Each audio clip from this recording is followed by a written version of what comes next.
कलिंगड तसेच टरबूज पिकाचे फळ हे पिवळे येऊन कळी गळत आहे। मग नेमकी उपाययोजना काय करावी? कारण फळ पिवळे येऊन कळी सकट गळणे ही समस्या भरपूर ठिकाणी शेतकऱ्यांना दिसून येतं।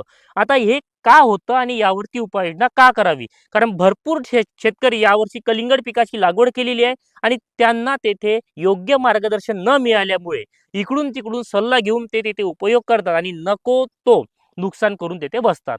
तर नेमकी कळी जर पिवळी येऊन गळत असेल तर आपण इथं काय उपाययोजना केली पाहिजे? सगळ्यात पहिलं म्हणजे कळी का गळते याचं तुम्ही निरीक्षण करा।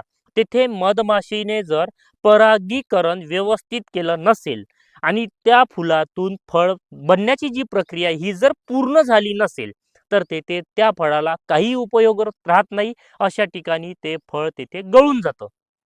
दुसरं कारण म्हणजेच कॅल्शियम आणि बोरॉनची कमतरता। आता कॅल्शियम आणि बोरॉनची कमतरता भरून काढण्यासाठी आपण कॅल्शियम नायट्रेट जर फुलं सेटिंग होण्याच्या अवस्थेमध्ये दिलं तर कॅल्शियम सोबत नायट्रेट जातं।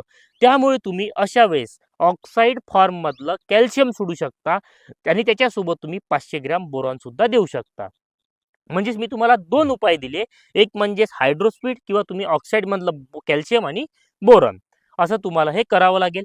तर तुम्हाला जर तुमच्या शेतामध्ये असा प्रॉब्लेम आढळून आला तर मी सांगितलेली उपाययोजना करा। मधमाशी आपल्या शेतामध्ये येण्यासाठी तुम्हाला पाहिजे ते शक्य होईल तितके आपला एक व्हिडिओ सुद्धा आहे मधमाशी आपल्या शेतामध्ये कशी बोलवायची, तर हे तुम्ही उपाययोजना करा। जबरदस्त फायदा तुम्हाला टरबूज खरबूज पिकामध्ये झालेला दिसून येईल। इतर माहितीसाठी पेज फॉलो करा। प्रश्न असेल तर कमेंटमध्ये विचारा। धन्यवाद।